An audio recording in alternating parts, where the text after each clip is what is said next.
هنقول القدر مجدداً، هنقول إنه أمر الله، هنقول إن الله يعرف كل شيء، وإذا حدث لي شيء أنت موجودة يا سونا تعتني بطفلي. لو كان الحب تضحية، هل سيران هتضحي بحياتها عشان تحقق حلم فريد؟ ولو كان الانتقام أعمى، هل عابدين هيضحي بكل شيء عشان يدمر عائلة كورهان؟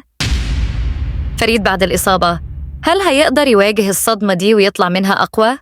وهل هيتحمل المسؤولية الكبيرة اللي جت عليه بعد كل الخيانة والتآمر اللي حصل؟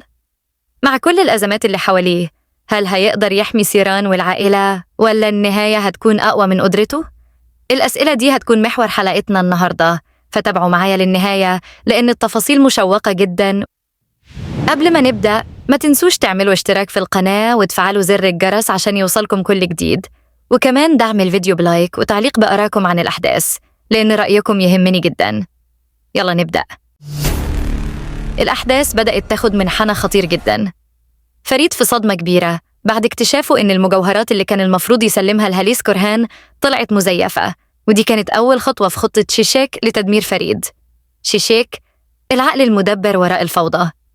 شيشيك أثبتت إنها أكتر شخصية ماكرة ومليانة خطط خبيثة في القصة. هدفها الأساسي واضح: تدمير فريد في عين هاليس كورهان وأخذ كل شيء يملكه. خطتها بدأت بتبديل المجوهرات اللي كانت نقطة قوة فريد في إعادة بناء الشركة، وقدرت تتلاعب بالأمور بحيث يكون هو المتهم الوحيد بالفشل.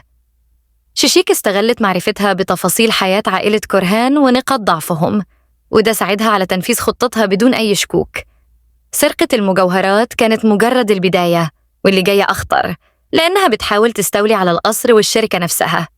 عابدين، الانتقام أعمى. عابدين دخل في مرحلة جديدة تماماً من حياته بعد مقابلته لوالدته. في البداية كان متردد وما يصدقش كل اللي بتقوله، لكن بعد ما شاف دلائل قوية على تورط هاليس كورهان في ماضي عائلته، قرر إنه يتحالف معاها ويبدأ رحلته للانتقام. تحالف شيشيك وعابدين، رغم إن عابدين وشيشيك شخصيات مختلفة تماماً، لكن المصالح المشتركة جمعتهم.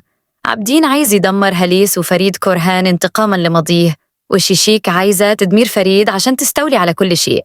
التحالف ده بيجمع بينهم في خطة خطيرة: كشف أسرار العائلة، زعزعة الثقة بين أفرادها، والسيطرة الكاملة على كل ممتلكاتهم. عابدين بدأ يحس إن فريد هو أكبر عقبة في طريقه، مش بس كقائد للعائلة، لكن كصديق قديم كان واثق فيه. المواجهة بين عابدين وفريد هتكون مشتعلة جداً، خاصة بعد ما يبدأ فريد يشك في دوافعه الحقيقية. عابدين هيحاول يثبت إن كل حاجة بيعملها ليها مبرر بسبب ظلم الماضي، لكن فريد هيحاول يقف في طريقه بأي تمن. الأحداث اللي جاية مليانة مواجهات خطيرة وخطط غير متوقعة، وكل خطوة هتغير مصير العائلة بالكامل. أما سيران فالأحداث عندها أصعب بكتير. بعد زيارتها للطبيبة اكتشفت إنها لو حاولت تنجب طفل حياتها هتكون في خطر كبير، ومع ذلك سيران قررت إنها تسعد فريد بأي طريقة حتى لو كانت ثمن حياتها. وقالت لأختها سونا: لو حصل لي حاجة أنت موجودة تعتني بطفلي. حمل سيران جاء في توقيت صعب بين حبها الكبير لفريد ورغبتها في تحقيق حلمه في أن يصبح أباً، وبين خوفها الشديد على حياتها بعد نصيحة الطبيبة بأنها لن تستطيع الإنجاب لأنه يشكل خطراً كبيراً على صحتها. لكن بالرغم من كل ذلك قررت سيران المخاطرة، وده كان انعكاساً لتضحيتها الكبيرة وحبها العميق لفريد. بعد زيارتها للطبيبة رجعت سيران وهي مليانة مشاعر متضاربة، لكنها قررت إنها تخبر أختها سونا بالحقيقة. في لحظة مؤثرة جداً سونا بتكون متأثرة جداً وبتحاول تقنعها إنها لازم تفكر في نفسها، لكن سيران مصممة على قرارها. فريد وسيران، حب كبير وصراعات خفية في الوقت ده. فريد ما يعرفش الحقيقة، كل اللي شايفه هو إن سيران بتحاول تخفي ألمها وتظهر قوية قدامه، لكنها في نفس الوقت خايفة جداً من ردة فعله لما يعرف إنها قررت تخاطر بحياتها عشان تحقق حلمه، والإثارة ما بتقفش هنا. فريد بيلاقي مكان العصابة اللي سرقت المجوهرات، وبيواجه خطر كبير لما يكتشف إنها لعبة مدبرة من شيشيك. توقعات لما سيحدث لفريد خلال مواجهته مع العصابة التي سرقت المجوهرات. فريد يتعرض لإصابة خطيرة.